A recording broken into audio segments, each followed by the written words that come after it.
ಪ್ರತಿಯೊಂದು ಸನ್ನಿವೇಶದಲ್ಲೂ ನಗು ನಗುತ್ತಾ ಇರಿ, ಏಕೆಂದರೆ ನಿಜವಾದ ಶಕ್ತಿ ಆತ್ಮವಿಶ್ವಾಸದಲ್ಲಿದೆ.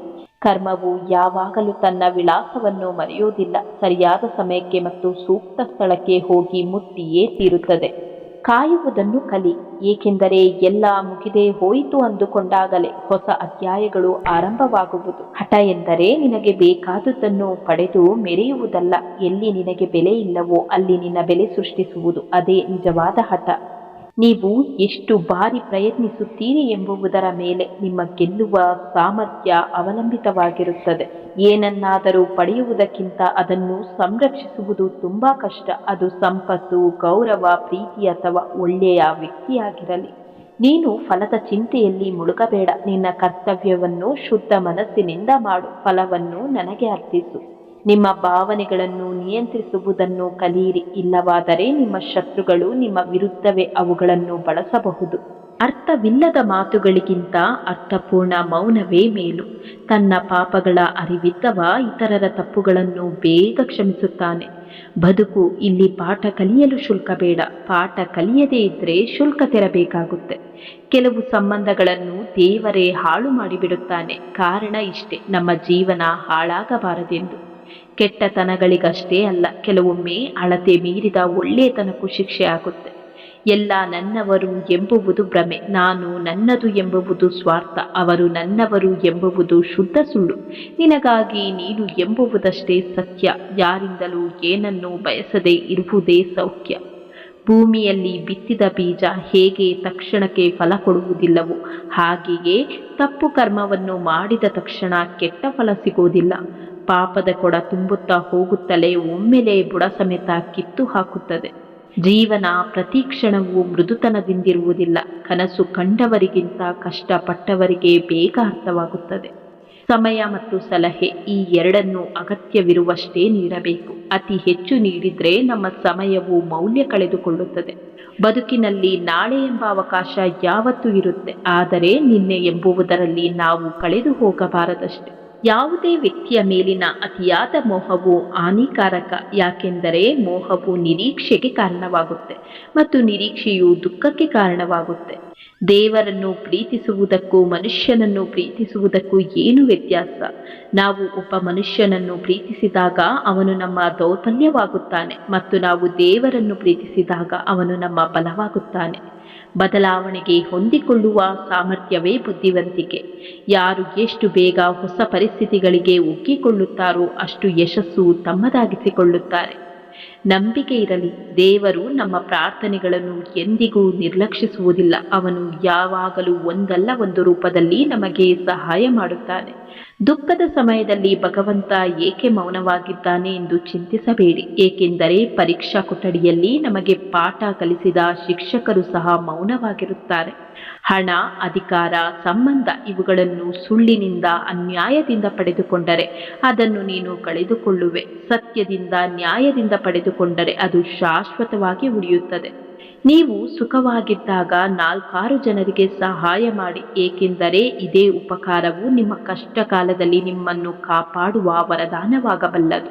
ಸಾಧನೆ, ಆಸೆ ಮತ್ತು ಸಂತಸದಂತೆ ನಿರಾಸೆ, ಭಯ, ನಷ್ಟವು ಜೀವನದ ಅಂಗಗಳು. ಕೆಲವು ಸಲ ಒಳ್ಳೆಯದಾಗುತ್ತೆ, ಕೆಲವು ಸಲ ಕೆಟ್ಟದಾಗುತ್ತೆ. ಎರಡನ್ನೂ ಅನುಭವಿಸಿ ಆನಂದಿಸಿ. ತಪ್ಪು ಜನರು ನಿಮ್ಮಲ್ಲಿರುವ ಒಳ್ಳೆಯತನವನ್ನು ದ್ವೇಷಿಸುತ್ತಾರೆ ಮತ್ತು ಸರಿಯಾದ ಜನರು ನಿಮ್ಮಲ್ಲಿರುವ ಕೆಟ್ಟದ್ದನ್ನು ತಿಳಿದ ನಂತರವೂ ನಿಮ್ಮನ್ನು ಪ್ರೀತಿಸುತ್ತಾರೆ. ಇದು ಸಂಬಂಧದ ವ್ಯಾಖ್ಯಾನ. ನಿಮ್ಮ ಇಚ್ಛೆಯಂತೆ ಏನು ನಡೆಯದಿದ್ದರೆ ಅದು ದೇವರ ಇಚ್ಛೆಯಂತೆ ನಡೆಯುತ್ತಿದೆ ಎಂದು ಅರ್ಥ ಮಾಡಿಕೊಳ್ಳಿ ಮತ್ತು ಅವನೇ ನಿಮಗೆ ಅತ್ಯುತ್ತಮವಾದುದನ್ನು ನೀಡುತ್ತಾನೆ. ನಾವು ಇತರರಿಗೆ ಏನು ಕೊಡುತ್ತೇವೋ ಅದು ನಮಗೆ ಮರಳಿ ಸಿಗುತ್ತದೆ. ಅದು ಗೌರವವೇ ಆಗಲಿ ಅಥವಾ ದ್ರೋಹವೇ ಆಗಲಿ. ಜೀವನ ಚಿಕ್ಕದು, ನಗುವಿನೊಂದಿಗೆ ಬದುಕಿ, ಏಕೆಂದರೆ ನೆನಪುಗಳು ಮಾತ್ರ ಹಿಂತಿರುಗುತ್ತವೆ, ಕಾಲವಲ್ಲ. ಬಿಟ್ಟು ಬಿಡು ನಿನ್ನ ಅರಿಯದೇ ಇರುವ ಜನರ ಚಿಂತೆ. ಸಮಯವೇ ತಿಳಿಸುವುದು ಅವರಿಗೆ ನಿನ್ನ ಬೆಲೆ ಏನೆಂದು. ಶ್ರೇಷ್ಠ ಕರ್ಮಗಳಿಂದ ಮಾತ್ರ ಗುರುದೆಸೆ ಮತ್ತು ಶುಕ್ರದೆಸೆ ಉಂಟಾಗುತ್ತದೆ. ಪಾಪ ಕರ್ಮಗಳಿಂದ ಶನಿದೆಸೆ ಉಂಟಾಗುತ್ತದೆ. ಆದ ಕಾರಣ ಶ್ರೇಷ್ಠ ಕರ್ಮಗಳನ್ನೇ ಮಾಡಿರಿ.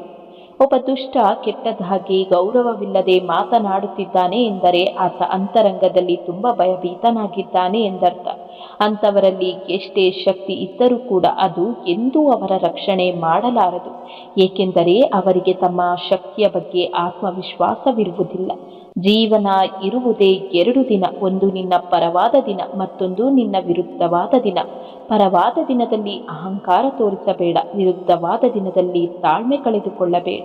ಕೆಟ್ಟವರೆಲ್ಲ ಒಂದು ಕಡೆ ಸೇರಿಕೊಂಡಾಗ ಒಳ್ಳೆಯವರು ಕೂಡ ಒಂದಾಗಲೇಬೇಕು. ಇಲ್ಲವಾದರೆ ಕೆಟ್ಟವರು ಒಳ್ಳೆಯವರನ್ನು ಒಬ್ಬೊಬ್ಬರನ್ನೇ ನಾಶ ಮಾಡುತ್ತಾ ಹೋಗುತ್ತಾರೆ.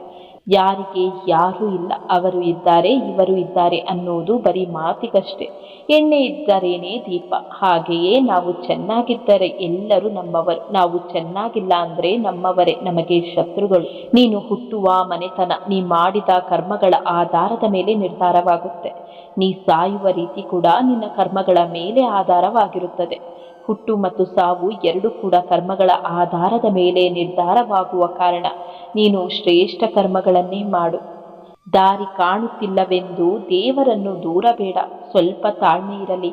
ದೇವರು ನಿನಗಾಗಿ ಹೊಸದೊಂದು ದಾರಿಯನ್ನೇ ಸೃಷ್ಟಿಸುತ್ತಿರಬಹುದು. ಕೆಲಸಕ್ಕೆ ಬಾರದ ಮಾತುಗಳು, ಕೆಲಸಕ್ಕೆ ಬಾರದ ವಸ್ತುಗಳು, ಕೆಲಸಕ್ಕೆ ಬಾರದ ಜನರಿಂದ ದೂರವಿದ್ರೆ ನೆಮ್ಮದಿ ತಾನಾಗೇ ಸಿಗುತ್ತೆ.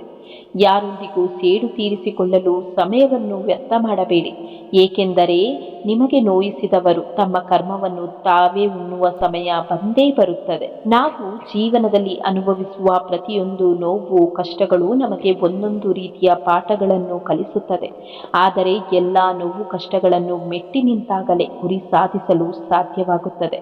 ನೀವು ಉತ್ತಮವಾಗಿದ್ದರೂ ಕೆಲವರು ನಿಮ್ಮನ್ನು ಯಾವತ್ತೂ ಇಷ್ಟಪಡಲಾರರು. ಯಾಕೆಂದರೆ ನಿಮ್ಮೊಳಗಿರುವ ಪುಣ್ಯ ಆತ್ಮ ಅವರೊಳಗಿರುವ ರಾಕ್ಷಸನನ್ನು ಅಲ್ಲಾಡಿಸುತ್ತಿರುತ್ತದೆ.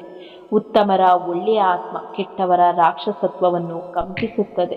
ತನ್ನ ಕರ್ಮ ಮತ್ತು ನಡತೆಗೆ ಅನುಸಾರವಾಗಿ ವ್ಯಕ್ತಿಯ ವ್ಯಕ್ತಿತ್ವ ರೂಪುಗೊಳ್ಳುತ್ತದೆ. ಏನು ನಡೆಯುತ್ತಿದೆಯೋ ಅದು ನಡೆಯಲಿ. ನೀನು ಊಹಿಸಿದ್ದಕ್ಕಿಂತ ಉತ್ತಮವಾದದ್ದು ನಾನು ನಿನಗಾಗಿ ಯೋಜಿಸಿದ್ದೇನೆ. ನಿಜವಾದ ಸಂಬಂಧಗಳ ಪರಿಚಯ ಹೃದಯದಿಂದ ಆಗಬೇಕೇ ಹೊರತು ಅವಶ್ಯಕತೆಗಳಿಂದಲ್ಲ. ಕೆಟ್ಟವರ ಕೆಟ್ಟತನದ ಮಾತುಗಳಿಂದ ಅಲ್ಪ ಸ್ವಲ್ಪ ನಾಶವಾಗಬಹುದು, ಆದರೆ ಒಳ್ಳೆಯವರ ಮೌನದ ಹಿಂದೆ ಮಹಾವಿನಾಶವೇ ಕಾದಿರುತ್ತೆ. ನೆನಪಿರಲಿ. ನಿಮ್ಮ ಜೀವನದಲ್ಲಿನ ಎಲ್ಲ ಸಣ್ಣ ವಿಷಯಗಳಿಗೂ ಕೃತಜ್ಞತೆಯನ್ನು ತೋರಿಸಲು ಪ್ರಾರಂಭಿಸಿ. ಎಲ್ಲವೂ ತಾತ್ಕಾಲಿಕ ಮತ್ತು ನಮ್ಮ ಜೀವನವೂ ಹಾಗೆಯೇ. ಒಬ್ಬರ ಬಾಳಲ್ಲಿ ಬೆಳಕು ಆಗದಿದ್ದರೂ ಪರವಾಗಿಲ್ಲ, ಆದರೆ ಇನ್ನೊಬ್ಬರ ಬಾಳಲ್ಲಿ ಕತ್ತಲನ್ನು ಮಾತ್ರ ಮಾಡಬೇಡಿ. ತಪ್ಪು ಇಲ್ಲದ ಕಡೆ ತಲೆಬಾಗಿಸಬೇಡ, ನಂಬಿಕೆ ಇಲ್ಲದ ಕಡೆ ವಾದ ಮಾಡಬೇಡ. ಎಲ್ಲವೂ ಸರಿಯಾಗುವ ಮೊದಲು ಬಹಳಷ್ಟು ತಪ್ಪುಗಳು ಆಗುತ್ತವೆ. ಕಾಣದ ದಾರಿಯಲ್ಲಿ ನಿನ್ನವರನ್ನು ಹುಡುಕಬೇಡ, ನಿನ್ನ ದಾರಿಯಲ್ಲಿ ನಿನಗಾಗಿ ಬಂದವರನ್ನು ಕಳೆದುಕೊಳ್ಳಬೇಡ. ಅರ್ಹರಲ್ಲದವರಿಗೆ ನಂಬಿಕೆ ಎಂಬ ಆಯುಧ ಕೊಟ್ಟು ನೋವಿನ ಕಡೆಗೆ ಹೋಗದಿರಿ. ನಿನಗೆ ಜೀವನದಲ್ಲಿ ಯಾವುದು ಸಿಕ್ಕಿದೆಯೋ ಅದೇ ನಿನಗೆ ಒಳ್ಳೆಯದು. ನಿನಗೆ ಅದು ಅರ್ಥವಾಗದೇ ಇರಬಹುದು, ಆದರೆ ಕೊಟ್ಟ ದೇವರಿಗೆ ಎಲ್ಲವೂ ತಿಳಿದಿರುತ್ತೆ. ಒಳ್ಳೆಯ ಜನರನ್ನು ಪರೀಕ್ಷೆ ಮಾಡಬೇಡಿ, ಯಾಕೆಂದರೆ ಅವರಿಗೆ ನೋವಾದರೆ ಮಾತಿಗೆ ಮಾತು ಕೊಡಲ್ಲ, ಬದಲಾಗಿ ನಿಮ್ಮ ಜೀವನದಿಂದ ದೂರವಾಗುತ್ತಾರೆ. ಯಾರು ನಮ್ಮ ಪರಿಸ್ಥಿತಿ ಹಾಗೂ ಭಾವನೆಗಳನ್ನು ತಿಳಿದ ನಂತರವೂ ನಮ್ಮನ್ನು ನೋಯಿಸುವರೋ ಅವರೆಂದಿಗೂ ನಮ್ಮವರಾಗಲು ಸಾಧ್ಯವಿಲ್ಲ. ಅಂಥವರಿಂದ ದೂರವಿರುವುದೇ ಒಳ್ಳೆಯದು.